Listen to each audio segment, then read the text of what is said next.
Hello everybody, greetings from atop Franklin Mountain State Park. If you've been following me, you've been here once before. This is my last day in El Paso and it only felt right to come back and climb this mountain one last time. Check out this cool cave. This is my stopping point. This was like the point where I was about halfway up and I looked down at how far I'd come and I looked up at how far I had left to go. And I said to myself, you've made it this far, just keep going. So I'm going to hang out in this cave for a little bit, which has actually graffiti all over it, but there's some shade. You can see my walking stick there, my pack. So I'm gonna hang out in this cave for a little bit and share with you a little bit of closing of my lessons learned from the mountain and a little bit of a farewell to El Paso. On to the next step in the journey. Hello again. So now I'm actually in the cave, which is super cool. Number one, because it's shaded, and right now it's about 99 degrees. I'm pretty sure I'm the only person crazy enough to be out here right about now because I haven't seen a soul other than the rangers who were picking up trash. And they looked at me like I was crazy. One, because I was by myself, and two, I think because it's so hot. As you can see, I'm like red. So I'm in this cave, and this mountain has been kind of symbolic for me on this journey for many reasons. One, I climbed this mountain about a year and a half ago with my sister's fiance for the very first time, and I was climbing with him. He's in the Army, so he's like does crazy things all the time physically, and thank God for him because he helped me get up this mountain. But when I came back to El Paso, one of the things I said was, I'm climbing that mountain by myself. And my sister, the very first day, I said, I'm going to go climb the mountain today. I said, if you don't hear from me, just send the search party because chances are I didn't make it. She's like, you better be careful. So that first day climbing this mountain again was super symbolic because it was symbolic for me that I had made the choice to tackle this mountain again on my own. And also that I felt really proud that I made it up and made it down without breaking anything or, dying, just minor things like that. But I remember driving up to this mountain the very first day I climbed it, and I kept saying to myself, I need a walking stick. I'm probably gonna need a walking stick because I remember from last time we were like scrambling down the mountain in the rocks, and had I had a walking stick, which everybody makes fun of me now, I probably would have done a lot better. Well, oddly enough, I started to walk up the path to get on the trail to come up the mountain, and lo and behold, there was a walking stick. Laying there, perfect. It was like the perfect size, perfect weight, and it's kind of become like, if you've ever seen the movie Castaway, Tom Hanks, the volleyball, Wilson, like becomes his best friend. That stick for me is like my Wilson, because it has saved my life. Literally, that's not an exaggeration, more times than one, because I've been out here in El Paso for 4 weeks now. I've climbed this mountain at least once a week, and each time I've taken a different path up the mountain. Today I came straight up the face, which was definitely a lot more challenging from an incline perspective, but the other option, which is to go up a slower incline, you're scrambling rocks, you're climbing on and kind of pawing and scraping for dear life just to get up the mountain. So today I had one of those moments where I had come so far, but yet so far away. And I looked down and I said, good job, you made it this far. And I looked up and I said, you have come this effing far, you better keep going. So this cave was like this saving grace. I saw it, I'm like, you're almost there, just keep going.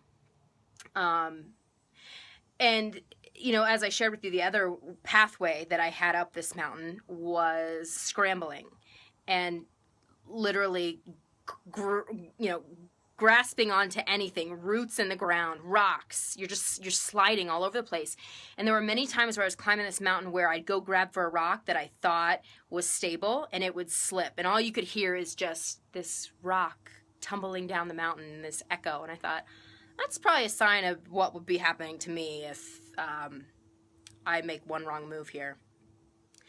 And then there was one day, actually making my way, taking a new pathway that I had never been before, and I really thought I was onto something good, right? I thought, well, this will be good. Let me try this way down the mountain. I ended up in the biggest patch of cactuses I've ever seen in my entire life. legs scraped up. I was a hot mess. I mean, it took me, normally takes me about up and down, if I'd taken my time, 2.5, 3 hours. This was a 5-hour excursion. And all I could hope at this point that I was going to make it out alive. And I had more cactus stickers, whatever you want to call them, stuck in me by the time I got down that I felt like I was out of a movie or something. So I'm sharing all these stories with you to say this mountain, I've loved being out here with my sister and my niece, and if you've been following me, you see those cute little pictures of her, and I'm even more confirming that I'm better off as the nanny and the aunt than a parent, for sure. But I've loved my time out here. I come to you and sharing this kind of reflection video from the mountain with you because this mountain has been very symbolic. There are mountains that we all have in life, right? Day to day, the challenges, the things that you struggle with, the fears, that thing that you want to climb but you're just not sure how to get there. And quite honestly, what this mountain has reinforced and taught for me are a couple things. One, that walking stick, my Wilson. I said to myself when I pulled in, I need a walking stick. I've got to have a walking stick. Send me one, you know, like putting a wish out there. And sure enough, there it was right at the beginning of the path. So lesson one, takeaway one is put out there what you need. And in some way, shape, or form, a sign will come. Some way, what you need, maybe not what you want, what you need will be delivered to you. I think the second takeaway I have from this is I've taken a different path every single time I've climbed this mountain. And so what I've learned from that is be willing to take different paths. Be willing to get caught in the cactuses. Be willing to scramble up the rocks and have them hit you in the face and have dirt all over your face and dirt under your fingernails. Be willing to do the work to get to the top of the mountain because that's the only way you're going to get there. There is no zip line. There is no elevator. And you're going to fall. I mean, on the flattest part of this mountain, those are the places I fell. And I'd get so mad at myself and I'd judge myself. But you know what?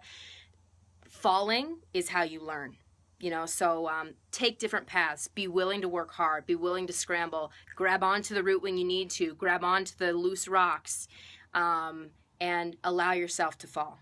And trust yourself. Know that you're going to be okay. No matter how hard you fall, you can always get back up. And, of course, you know, take in the view when you get to the top.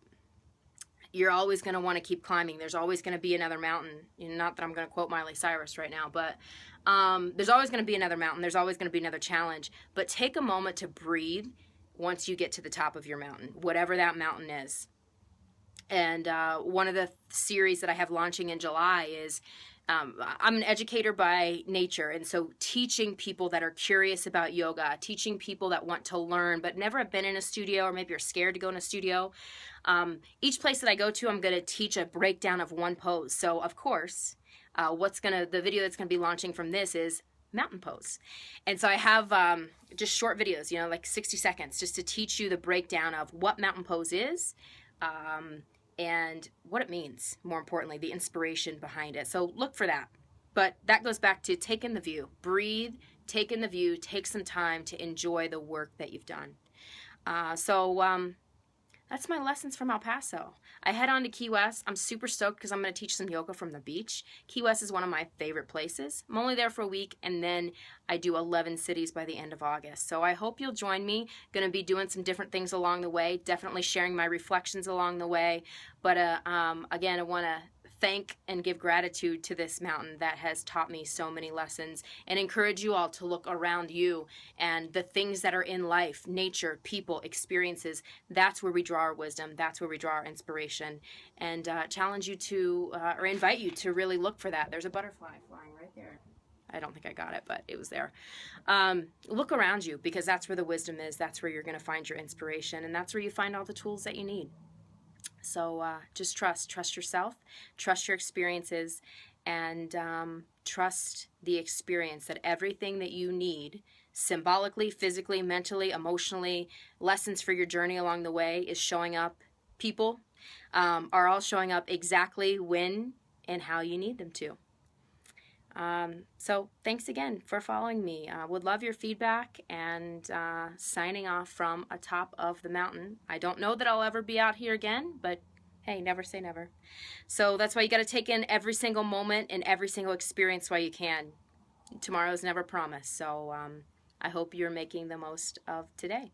If you want to follow more of my work, jodyashbrook.com. I have a blog, I have an ebook you can download, and again, keep an eye out for the yoga videos that are launching in July, and of course, the Bee brand. So look forward to connecting with you again soon. I'll see you from the beach in Key West. Fish pose, oddly enough, is what we're going to be doing there. Bye.